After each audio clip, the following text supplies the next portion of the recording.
અને જ્યારે તમે અમને મદદ કરશો ત્યારે હું કહું કે ના કહું, તમે અમને વ્યાત નમશો તો કાલે હાથ નમવાની જવાબદારી એ ઠાકોર સમાજની અને મારા કોંગ્રેસના તમામ આગેવાનોની છે। ત્યારે લોકસભાના એક ઉમેદવાર તરીકે જનતાને શું ખાતરી આપવી પડે, તો આપણા સનાતન ધર્મના શંકરાચાર્યએ વાત કરી કે ભાઈ આપણી આસ્થા એ હિન્દુ સંસ્કૃતિ આપણું એવું કહે છે ને, વર્ષોથી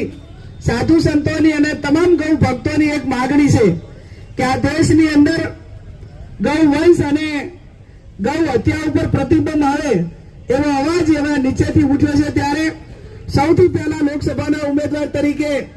એક ભાગવત કથાની અંદર મેં જાહેરાત કરેલી દિયોદર કે બનાસકાંઠાની જનતાના આશીર્વાદ મળશે